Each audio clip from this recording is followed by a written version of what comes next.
అనుకున్నా నాతోటే ఉంటావనుకున్నా నాలాగే నీకు కూడా నేనంటే ఇష్టం అనుకున్నా పిలిచానా రమ్మని కసిరానా పొమ్మని చివరికి ఆటలో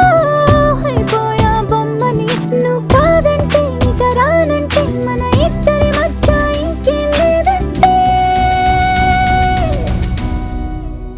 నేనేమైపోవాలి నిన్నేమనుకోవాలి